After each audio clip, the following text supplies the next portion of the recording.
be able to bring people from all over the globe to be here, and the ongoing ability to travel, to move, to connect from across the globe is very central to our next panel.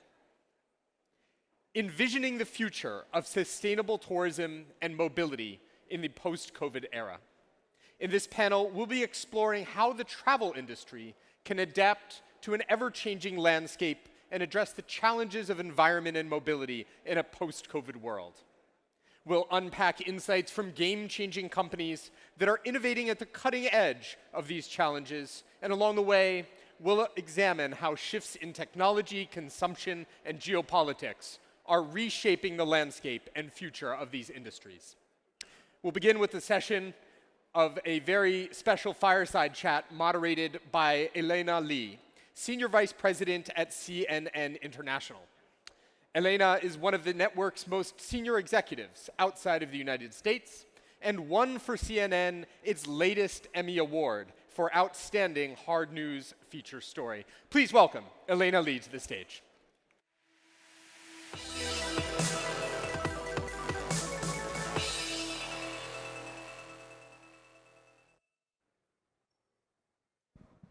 We should actually introduce Jane. Jane Sun, she is the CEO of Trip.com. She is one of those most formidable female leaders that I know in Asia Pacific. So I'm really glad that this is actually a real treat to be able to sit with her. Can you take a seat? So I realize it's kind of hard to listen. I was sitting out there and trying to listen in. So I apologize if we're going to try to keep our voices at a certain level that you can hear us clearly, but if not, please raise your hands. We'll try to adjust. But it's wonderful to be here. I've known Jane for a while, and we always meet. We meet in Asia, we meet in Europe, but I think this is the first time we've actually met here in the Middle East. And so it's incredible, wonderful, different change of scenery. So thanks welcome. for having me here. And thank you for Superbridge for organizing this, especially because I do think it's really unique. I think this is why Jane volunteered, and I also wanted to come here.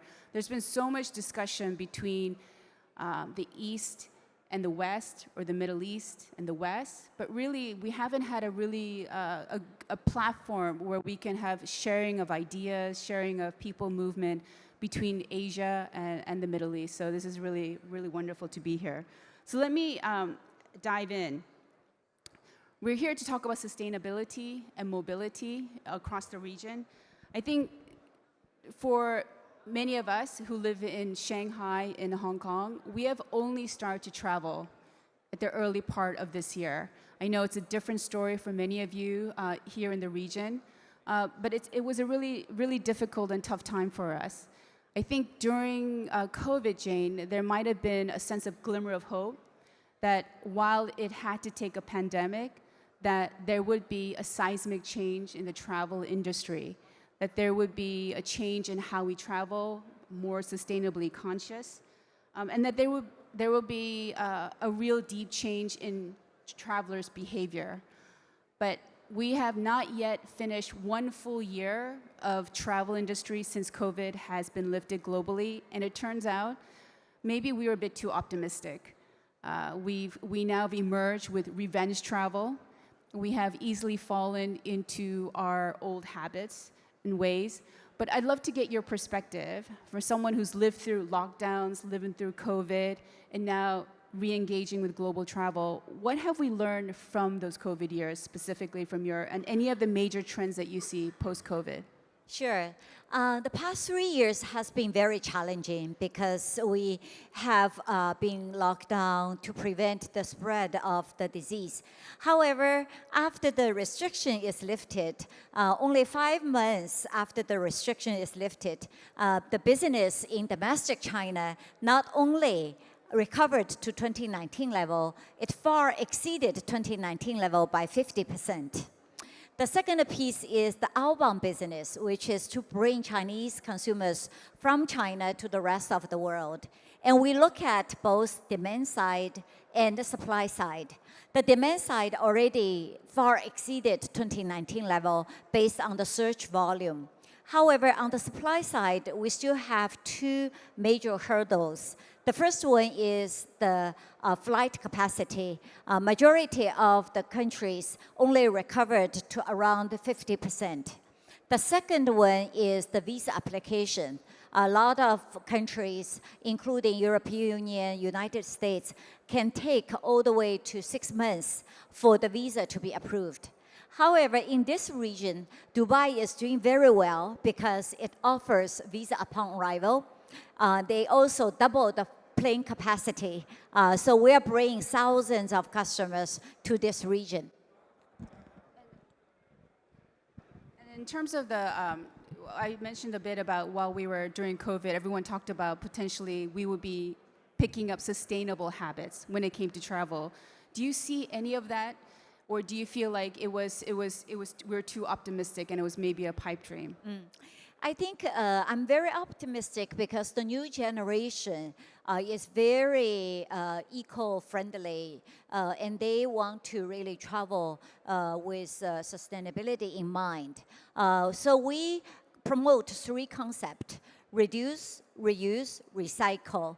And we also come up with a product for our customers to choose.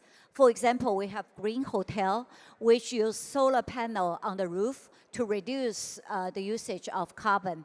The second one is we also have electronic vehicle for consumers to select.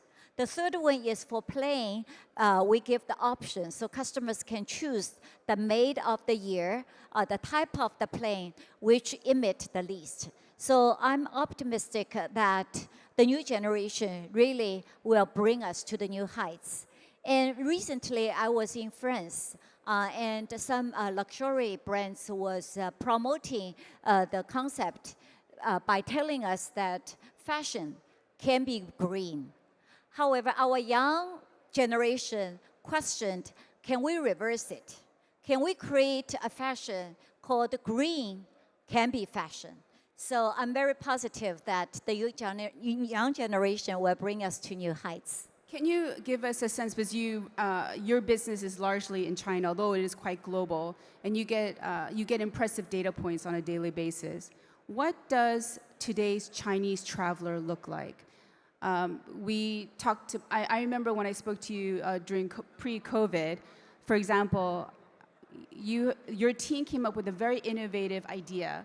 It was about traveling the world in 80 days, and get this, the price tag was $200,000 per person. And I think Jane at that time said, it's never gonna sell. But it actually exceeded your expectations, right? That's right. So the very luxury product we have before COVID cost about 200,000 USD per person per trip, 80 days around the world. And guess how long did it take us to sell these packages? Anyone have a guess how long it took for her to sell the package? 2 hours. It only took us 17 seconds to sell the packages. And she actually had a waiting list. So that is the Chinese traveler pre-COVID. And that is the Chinese traveler we are probably very familiar with, we read about. But with COVID, with the geopolitical headwinds, with the economic situation we see China facing, how has the Chinese traveler changed right now? And is luxury not at the forefront of that? Luxury still is very much liked by lots of customers. However, for the new generation, wellness product is selling very well. And also the concert, music festivals is selling very well. And also the young people prefer to travel to less visited area, more remote area, and they want to use these proceeds as a means to help the people in the remote area, which we call philantourism. So the young people with limited budget really have very big hearts, which I feel very positive about. So I wanted to also ask you about the younger generation, because obviously they have a different set of criteria. But now, even in China, as this generation is heading into perhaps the most severe unemployment, there's a culture in China called lying flat. Some of you may have heard about this. In terms of that, how has their relationship with travel changed? Is it more inbound? Is even travel an opportunity or a means? Yeah, the young generation, most of them are single child due to the one-child policy. So they have 6 adults supporting them, 2 sets of grandparents plus parents. Although the real estate market have some pressure, but if they do not have to buy a house, the disposable income is actually become higher. So if you survey our young customers who were born after 90s, the first choice for them to spend money on is travel. The second thing is music, experiential type of products.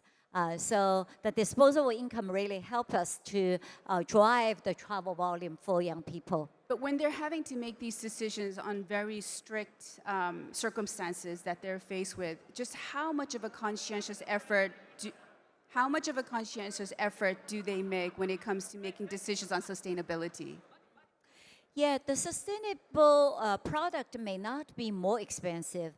For example, in the hotels, the green hotel we selected normally have solar panel, which reduce the use of the carbon.